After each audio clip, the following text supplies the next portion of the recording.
So, good morning, engineering buddies. Here we go again on another day and another set of engineering tutorials. So, last time we finished discussing the Venn diagrams and all of the common problems in algebra that madalas lumalabas sa board exam, no?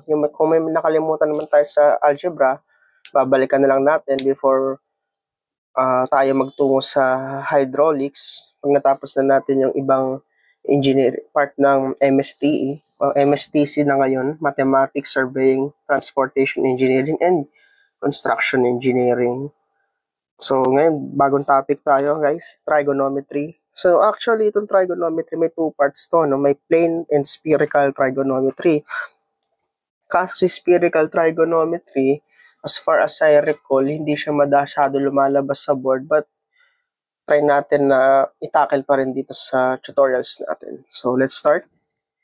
So, before tayo mag-solve ng problem, you can pause the video, no, to take off the following trigonometry concepts from the right triangle, then the derivation of the trigonometric identities. So, may explanation naman dyan. You can pause the video para you can take a screenshot of the following formulas. Yan. Sige.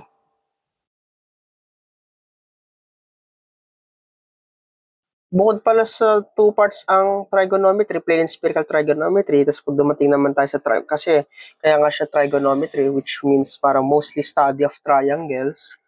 Sa trigonometry, meron din tayong right and oblique triangle. So, if you recall dun sa mga past ko, may na-solve akong trigonometry problems dun about na siya sa applications ni right, solutions of right and oblique triangle. So, pwede mo siyang balikan or ilalagay ko na lang sa description box yung mga link ng mga videos na yun. So, yan. Sige. You can take a screenshot kasi mamaya gagamitin natin yan. Kung ano mo magagamit natin dyan.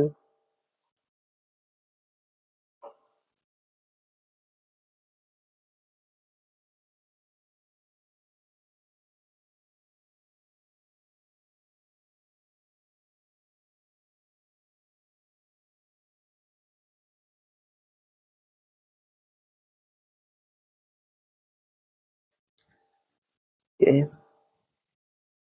So, ayan. Yan na yung madalas natin mga gamit na identity. So, tara mag-solve tayo ng problem natin. So, problem number 1, lumabas daw noong May 1994. So, pasensya na kung mga lumang board exam to, no? Pero kahit na mga past board exam siya, pwede pa rin siya magamit dito sa future nating, ano. And then, yeah, sige. A certain angle has a supplement 5 times its complement. Find the angle. Sige. First of all, ano ba yung when we say, let's say na meron tayong certain angle, let x be the angle.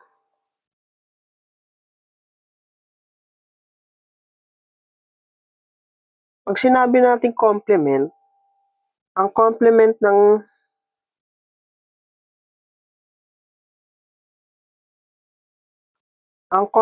complementary of angle x is 90 minus x. Ibig sabihin, the sum, when we say meron tayong dalawang angle, angle A, angle B, complementary sila kapag ang sum nila is 90 degrees. When we say naman supplement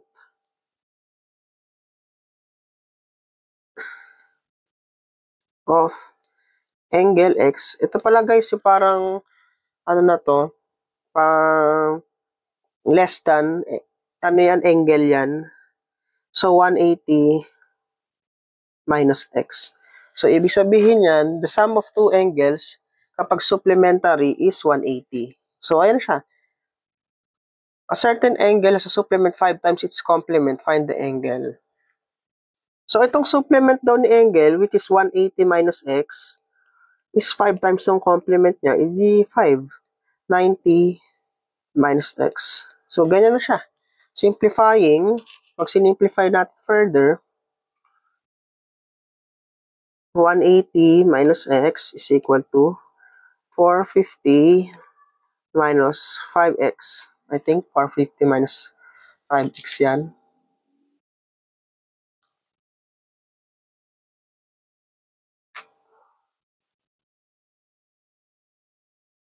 So, pwede na tayong pwede mo pang simplify further. Sige, pwede naman.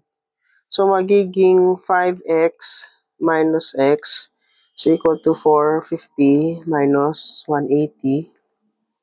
4x is equal to, gamit tayo ng calculator natin,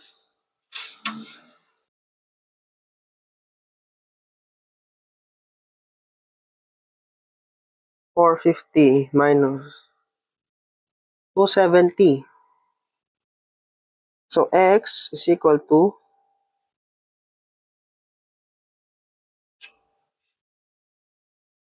67.5. So, that's the answer.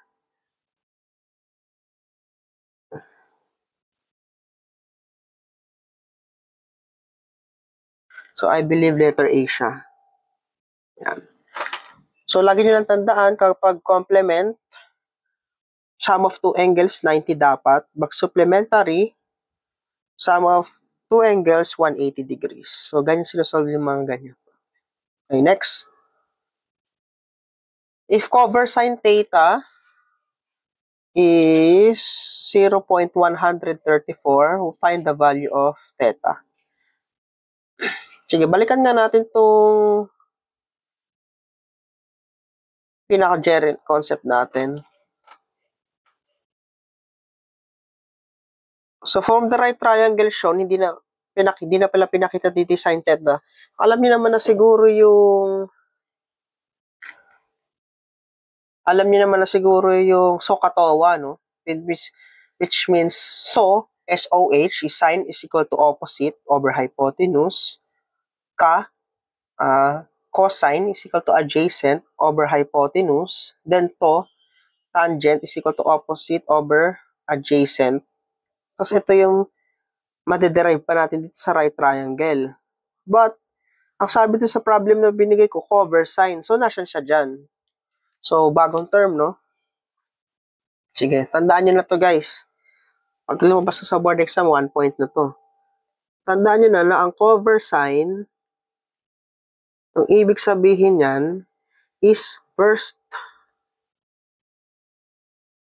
cosine. Which means, ang ano niyan is 1 minus sine theta. Okay? So, ibig sabihin yan, kung cover sine theta is 0.134, find the value of theta. Ibig sabihin, 1 minus sine theta is equal to 0.134. Pag inano mo, 1 minus 0.134 is equal to sine theta. Sine theta is equal to 0.866. So, makakuha ka ng theta dyan.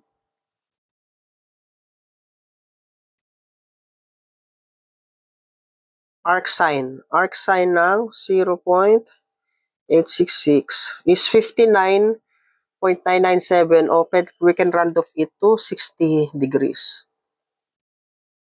Yan. So, letter A. So, guys, tandaan nyo na to. 1 point na sa board exam kapag lumabas. Cover sine is 1 minus sine theta. Okay?